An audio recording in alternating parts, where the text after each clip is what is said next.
ಖಂಡಿತ ಸರ್, ನೀವು ಒಳ್ಳೊಳ್ಳೆ ಸಿನಿಮಾಗಳನ್ನು ಮಾಡ್ತಾ ನಮ್ಮನ್ನು ರಂಜಿಸ್ತಾ ನಮ್ಮ ಸ್ಯಾಂಡಲ್ವುಡ್ಗೆ ಹೇಗೆ ಬೆಳಕಾಗಿದ್ದೀರಾ. ನಿಮ್ಮ ಬೆಳಕು ತುಂಬ ಮುಖ್ಯ ಈ ದಿನಗಳಲ್ಲಿ. ನನಗೆ ಲೈಟ್ ಹಾಕಬೇಕು, ನಾನು ಚೆನ್ನಾಗಿ ಕಾಣಬೇಕಂದ್ರೆ ಮನಸ್ಸು ಮುಖ್ಯ ಸರ್.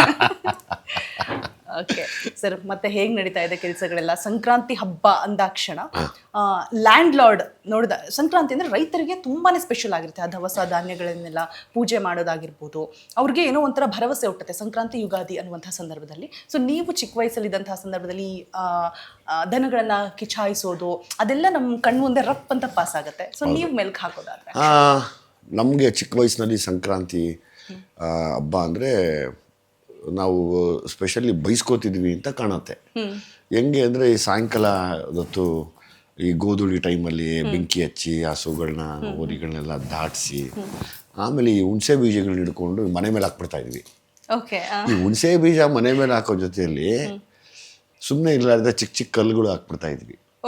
ಅವಾಗೆಲ್ಲ ಪಾಪ ಹೆಂಚಿನ ಮನೆ ಮತ್ತು ಆ ಹೆಂಚಿನ ಮನೆ ಮೇಲೆ ಈ ಸಣ್ಣ ಸಣ್ಣ ಬೋಗಿಗಳ ಥರ ಬರೋದು ಹಿಂಗೆ ಜೋಡಿಸಿರೋದು. ಎಸ್ ಒಂದು ಶಾಪ ಹಾಕೋರು ಅದೊಂದು. ಆಮೇಲೆ ಸಂಕ್ರಾಂತಿ ಹಬ್ಬ ಅಂದಾಗ ಬೆಳಿಗ್ಗೆಗೆ ದೋಸೆ ಮಾಡೋರು, ದೋಸೆ ಮಾಡಿ ಎಲ್ಲ ಊಟ ಮಾಡಿಸೋರು. ಅವಾಗತ್ತು ನಮಗೆ ಸ್ಪೆಷಲ್ ದೋಸೆ ಅನ್ಸೋದು. ಸ್ಪೆಷಲಿ ನಾವು ಹಳ್ಳಿಗಳಲ್ಲಿದ್ದಾಗ ಸಂಕ್ರಾಂತಿ ಮತ್ತು ಯುಗಾದಿ ಹಬ್ಬ ವಿಶೇಷ ನಮಗೆ ಯಾವಾಗ್ಲೂ. ಅದು ನಮ್ಗೆ ತುಂಬ ಎಂಜಾಯ್ ಮಾಡ್ತಿದ್ವಿ ಆವಾಗ. ಅದು ನೆನಪು ತುಂಬ ಬರುತ್ತೆ.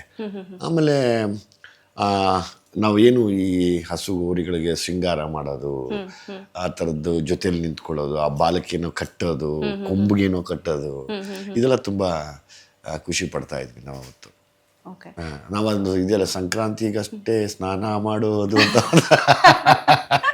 ದನ ಕಾಯೋನಲ್ಲಿ ಅದೊಂದು ಸ್ಟೇಟಸ್ ಕೂಡ ನಿಮ್ದು. ನಾನು ಹೇಳಿದೆ ಸರ್ ಸ್ಟಾರ್ಟಿಂಗ್, ಎಲ್ಲ ಆಲ್ಮೋಸ್ಟ್ ರೈತರ ಮಕ್ಕಳು ರಂಗಾಯಣ ರಘು ಹೇಳೋ ಡೈಲಾಗು ಅನ್ನೋದೆಲ್ಲ ಕಾಣಿಸುತ್ತೆ. ಅದೊಂಥರ ಖುಷಿ ನೋಡ್ಲಿಕ್ಕೇನೆ. ನಿಮಗೆ ಎಷ್ಟು ಖುಷಿ ಕೊಡುತ್ತೆ ಸರ್ ಅದನ್ನ ಈಗಲೂ ಹಾಕೋತಾರೆ? ತುಂಬ ಖುಷಿ ಆಗುತ್ತೆ ನನಗೆ. ದನ ಕಾಯೋನು ಆದಮೇಲೆ ಮತ್ತೆ ಅದೇ ಹಳ್ಳಿ ಸೊಗಡಿನ ಕತೆ. ಅವತ್ತಲ್ಲಿ ಪ್ಯಾಂಟ್ ಹಾಕಿದೆ, ಇಲ್ಲಿ ಪಂಚೆ ಹಾಕಿದ್ದೀನಿ. ಹಂಗೆ ಖುಷಿ ಅನ್ಸುತ್ತೆ ಎರಡನ್ನು.